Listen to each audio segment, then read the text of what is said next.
All right, guys, day 2 of camp is officially in the books. Day 3, day 4, day 5 will come up in the upcoming days. I think they're off today, right? And they're back on Saturday. I forget the exact schedule. I think They practice today. Is they practicing the day too? Yeah. They do practice today. Okay, I know that they have some point a day off before they Sunday. come on pad. Sunday's Sunday's the a day day off. But most importantly, our guy G. Bush made it out there in person. Jason, you were there too, but you're not nearly as important as G. Bush for this first part of the discussion.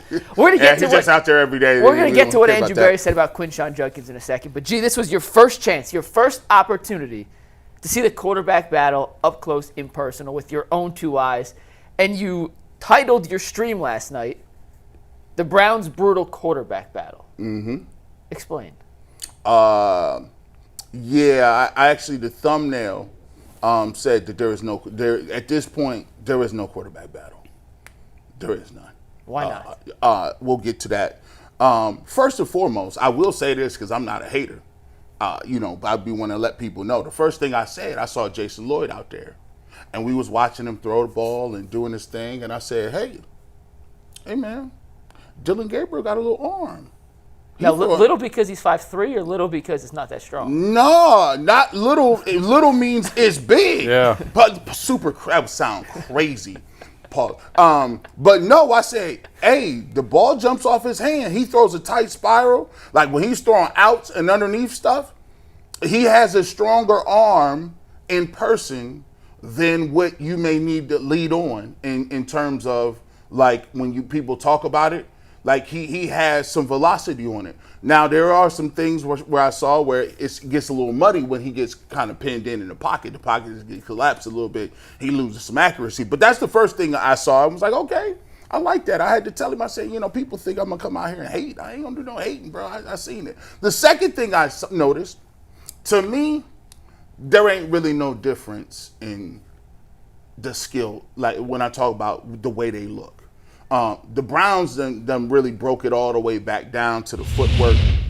There's a thing where people say, hey, maybe Shedeur is not learning this or he's becoming a little slower. There was nothing that I saw out there that would tell me from the drill work, from the individual periods where he's a little slower. All of them look the same in terms of the way quarterback play looks, right?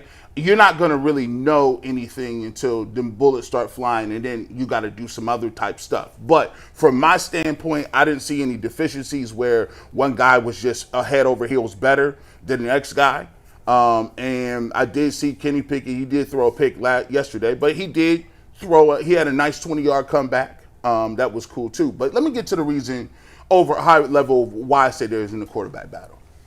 Because at this point, I wanted to look and see what the energy level was. You watch Stefanski, you listen to Andrew Berry. And at this point, Joe Flacco took first-team reps first, right? Then they brought Pickett in. Dillon Gabriel got some I would call them, as we call them, scraps. Scraps? He got the table scraps, and Shedeur wasn't in. Like, he wasn't in on that level. Then when they went 7-on-7, 7-on-7, they had 2 fields, if I'm correct. It was down there on the right-hand side of the field. It was Joe Flacco, and it was Kenny Pickett. And it was on the other side, it was Shedeur Sanders and Dillon Gabriel.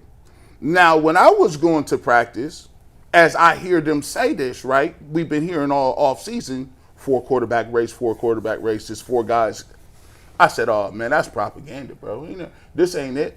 Because, truthfully, there is no way you can decipher which one of these guys are better than which unless you are getting said reps with the same people.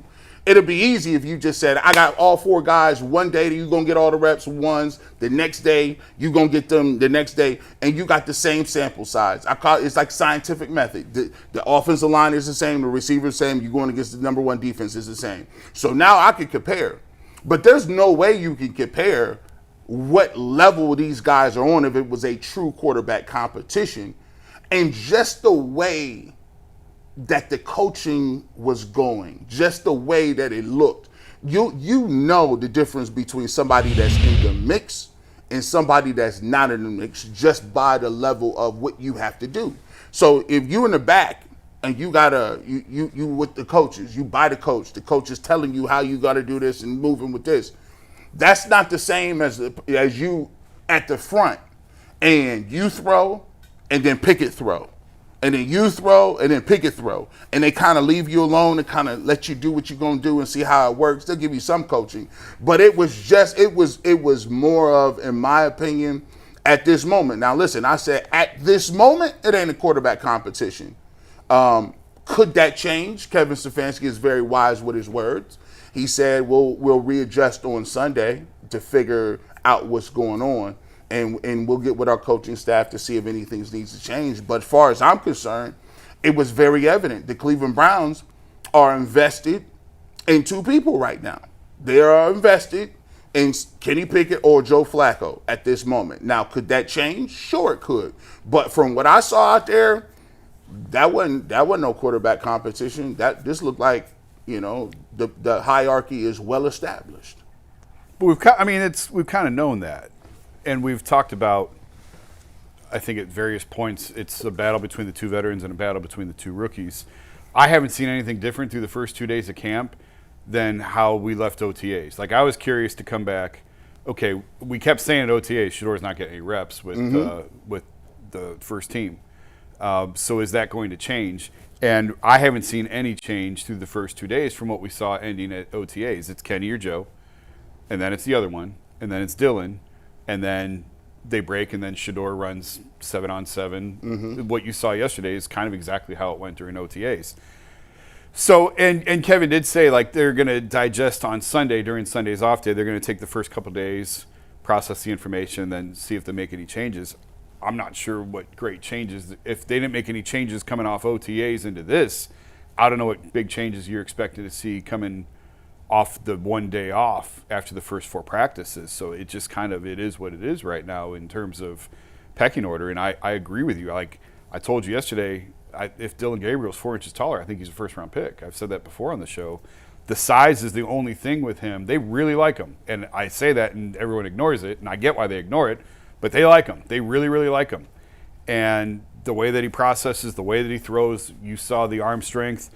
The issue with him is I don't know how you can make him a pocket passer. He's not a pocket. Everything has to be on the move. Yeah. It's got to be boots. It's got to be moving the pocket. It's got to be. He played in 3 different systems in college, and they were 3 different shotgun-style systems. He was in more of an option system at UCF. Yeah. Then at Oklahoma, it was more of the traditional air raid, and then Oregon was a little more pro-style, but it's a shotgun pro-style spread offense, which is very opposite of what Kevin Stefanski has told us he wants to get back to this season.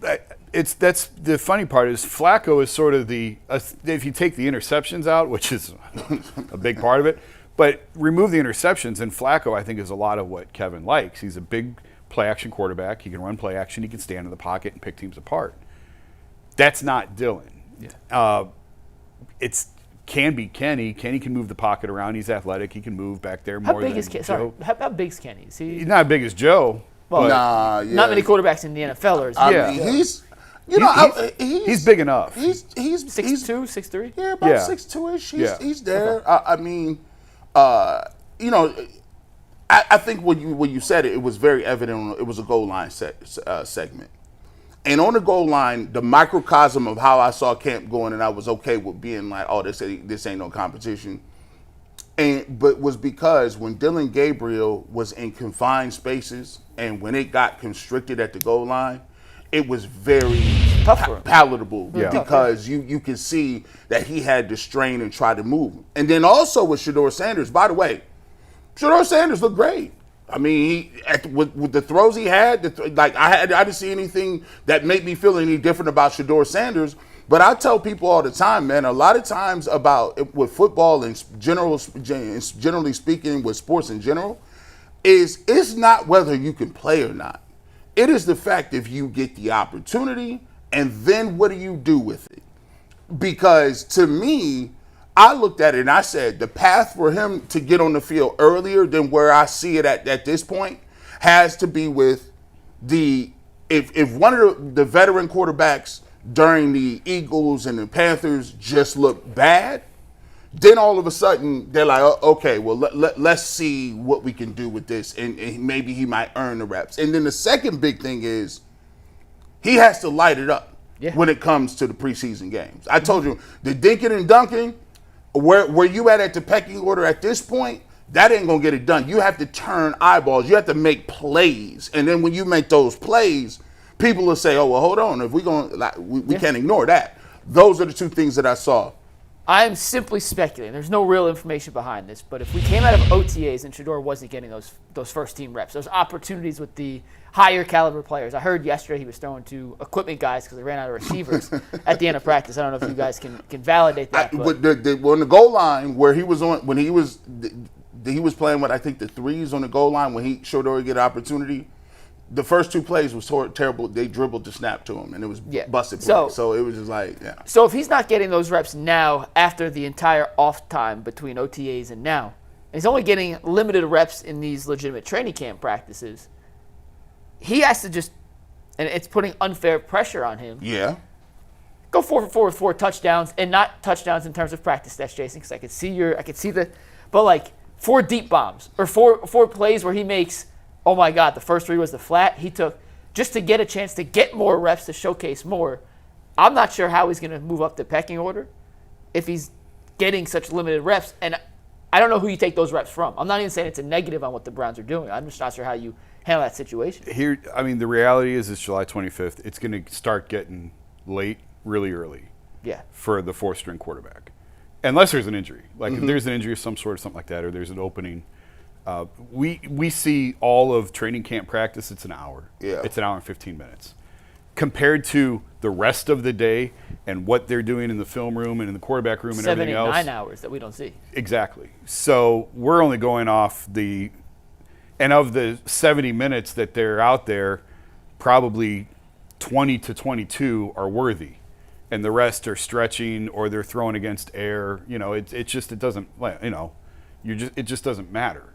For what we're trying to do here. The parts, like, if they're going 11 on 11, it's literally like 10 reps. Yeah. Divided among 3 guys. And 4 guys. No, 3, because the 4th guy ain't getting it. But I'm saying, in this situation, there are 4 guys we want to see get those 10 reps. Right. And you can't divide a rep into a half, by the way. Yeah. So for me, like, I came away thinking, like I said, all right, I watched him. I said, I think he could play. But if you are not given the opportunity, like it's more. I think this is more about, frankly, not about if Shedeur Sanders can play, or not about if he's behind somebody's mentally, or he's not picking the playbook. It's something to be said for. This is what our plan was, and how are we going to stick to it? Because I came away from training camp listening to Andrew Berry and listening to Kevin Stefanski. I don't know about Kevin Stefanski because, you know, he came away unbothered. I said it. The 2 unbothered awards of the camp was Shedeur looked like he was like, hey, listen, I'll give him credit for that. He's not discouraged. He was jovial. He talked to everybody he's seen. And it looks like he's like, yo, I'm here for the process. I get my chance. I'm going to try to do something with it. Kevin Stefanski was the second unbothered pick. It looked like Kevin Stefanski had already had his deal signed up. I said, oh, look how he talked. But Andrew Berry, I believe that Andrew Berry in his mind has already targeted a quarterback in 26. I mean, that's... I feel in the way his energy is, I feel he has targeted. I think he's done his due. I think he's tried to do his homework 2 years in advance. He has a guy in mind or a couple of guys in mind, but his problem is he got to survive to make the pick. Which goes back to a lot of what we said before. Yeah, but also, like, let's not pretend that Shedeur is getting railroaded by the Browns. He's not. No. If they thought he was better, he'd be out there. They don't think he's better. Period. That's it. If they thought they had a rookie quarterback who could be the franchise quarterback, this team has been searching for a franchise quarterback since 1999. If they thought he was the guy, he would be getting every opportunity right now to prove he's the guy. Clearly, at this point, they don't think that. And the same's true of Dillon Gabriel. If they thought Dillon Gabriel was the guy, he'd be getting first-team reps right now. And that's just not the case. But, I mean, they're telling you they like Dillon Gabriel better than Shedeur. But it's not because there's some vendetta or agenda out against Shedeur. They like the other guy better. That's it. What scares me, G? Joe Flacco's a bit of a wild card. He's been up and down. If they're not 100% sure that Shedeur or Dillon isn't better than Kenny Pickett right now. I have my concerns long term about both of them. I understand, but here's the thing. I also understand. It's about your picks. Listen to the way he talks about Mike Hall and Quinshon Judkins. Now I know and we're gonna get to Judkins as soon as we're done with this. By the way, I know that it's touchy. We don't want to talk about it's touchy a little bit, but this goes back to what I say. I wholeheartedly believe that Andrew Berry or Kevin Stefanski, not necessarily, that was not their choice. That, to me, Shedeur Sanders is Jimmy Haslam. And I said in my podcast, I said, the quickest way for him to get on the field is not through whether Andrew Berry believes in him or Kevin Stefanski. It comes from whether Jimmy Haslam gets knee-jerk reactions and gets excited if the season starts going downhill and he shows enough to say, okay, we'll give you that opportunity. But I will say though this too. I also listened to Andrew Berry, and this is just me. I can say whatever. This is just my opinion. Andrew Berry, the way he talked about the traffic ticket situation, they use that in their decision-making process moving forward in terms of how serious they took it. And that, to me, I believe, set them back a little bit. Now, that could be just me. No, the only thing because I never wrote about the traffic ticket. Right. I've joked before, like, he didn't do anything I haven't done. I'm not going to kill the kid for that. But what you don't want to do if you're Shedeur is give a team that's looking for a reason not to trust you, more reason for them not to trust you. And that's what he did. That's what the tickets were. Right. When you're trying to build trust, when you're fourth, when you're behind three other dudes, when you're behind the dude that they took in your draft class, the last thing you need to do is give them reason not to trust you. And that's exactly what he did with decision making. So that's not me killing them. I don't care. I'm with you. I could care less. That's them. But we got to always break this down. This is not us. I told Jason before you came in, I was like, the tone of that comment was telling. The tone, you could it ain't about, because listen, and I know Quinshon Judkins is a different case. And we're getting to it in a sec, I promise. But he wasn't going to tip. He didn't touch nothing. He talked about the program, and you got to take it case by case in the league. It ain't my decision on all of it. But when they said Shedeur Sanders speeding ticket, he said it was, what did he say? I don't want to say misquote him. He said it wasn't smart, not smart. Went into. I'll get the exact being quote. Hold safe. It's not being safe. Or Kevin said safe. Yeah, it wasn't, but the way Andrew Berry spoke about it, and I talked about it yesterday, they took that in-house more extra than people on the outside. Yeah. I just think it's worth pointing out between the two, with Judkins thing, it's still just allegations at this point. Yes. It's still a legal matter that has not been fully resolved. Right. With the speeding, it's right there. Yeah, it's cut and dried. It's cut and dried. This is what he was doing. Yeah. This is what he was convicted of. Like, cops got him going that fast. So, and the Mike Hall thing, obviously there were allegations that were then backtracked a little bit. Something went on in that house. So there is a little bit of difference between. You have to. But I hear you. But the tone was telling a little bit, because I said, oh, okay. It caught my ear too. Yeah, okay. Let's talk about Quinshon Judkins for a second, though, because before Andrew Berry even got into his first press conference of training camp, in his opening statement, he addressed the Quinshon Judkins situation. The first 4 or 5 questions from the media were all related to Quinshon's situation, their vetting process. He even was asked, is there a chance that Quinshon never ends up signing a contract here with the Cleveland Browns? And basically his answer was, it's a legal process. It's still ongoing. We're not going to comment on anything like that. But, Jason, it felt like the Browns, and Andrew Berry in particular from those comments, are playing this version very differently than previous versions of similar allegations with Mike Hall, with Deshaun Watson, and situations like that. Yeah, I tend to get that sense too. I think he wants to be very careful in everything that he says, first of all, so he doesn't want to say something that's going to come back to blow up in his face. If he's asked, is there a chance he never signs a contract, you don't want to say yes, Yeah. Because now the building's on fire and the alarms are going off, and you don't want to say no just because you don't know what else is out there and what else may eventually come. So I get why he's playing it close to the vest. It does feel like it's different. Certainly with Mike Hall, he was back on the practice field the next day. With Quinshon, they told him stay away. When he says take everything by a case-by-case basis, there was more of a history between Mike Hall and his girlfriend previous that they had information on. There was nothing with Judkins. There was nothing in his past. But these are really ugly allegations, too. When, we all know the story. I don't need to go through it again, but it was in the police report. It was documented that she had markings on her face and bruising on her face and bruising on her leg, and he hit her multiple times, going off the police report and going off the evidence and the pictures.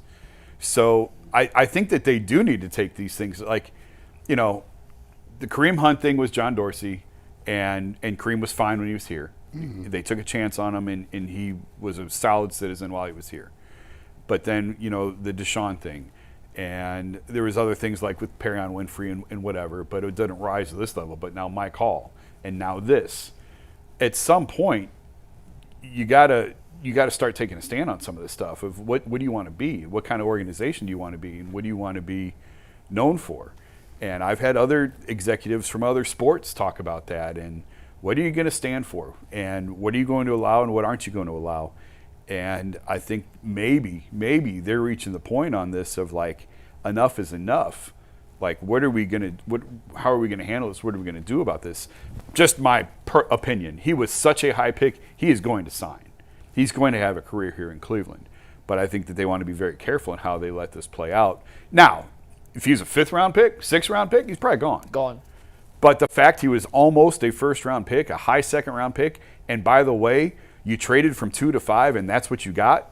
You traded from 2 to 5 with Jacksonville. You got the one next year, and you got the pick that became Quinshon Judkins. That matters. That plays a role in this as well. So they are going to give him an opportunity to make good on that pick. It's just going to take a while. We had Zach on yesterday, and I asked him, do you think this could be a lost season? And yeah, like with the timeline that this is playing out and all the time he's going to miss and the fact that it looked like he's not even close, it could be a wash of a rookie season for him. Doesn't mean he can't go on and have a productive career. But for this year, it's not looking good right now. Yeah, I got the feeling that, not saying this is a guarantee, but the wall's closing in a little bit. Mm-hmm. Because I look and I was, when Andrew Berry was talking, I said, let me go ahead and parse some of the stuff. When he said loss of sleep, that's when I said, oh, okay. I know what that means at a certain level. And I thought it was a very important choice of words for him, because at this point, you could take all these different things in a vacuum, right? And I could even go back to even Malik McDowell, right? That happened. But you got to realize this too. A lot of people is looking unfairly, because a lot of this stuff happened before he was even here. But a lot of people lump all this stuff in together. So the Browns, when they say factory of sadness and all this stuff, when they say the Cleveland Browns, you still mention Johnny Manziel.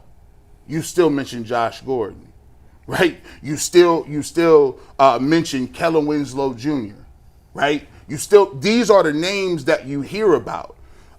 Even even if you want to go to the Myles Garrett or whatever the case happened with him, in the car situation.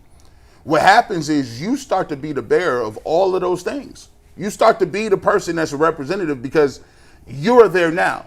You're in a position today, but you still carry the tradition of losing and all of these bad things happening to you almost is silent baggage, because until you can consistently flip it and get to a point where you're winning, some of the stuff could be looked at as brushing under the rug and it don't matter.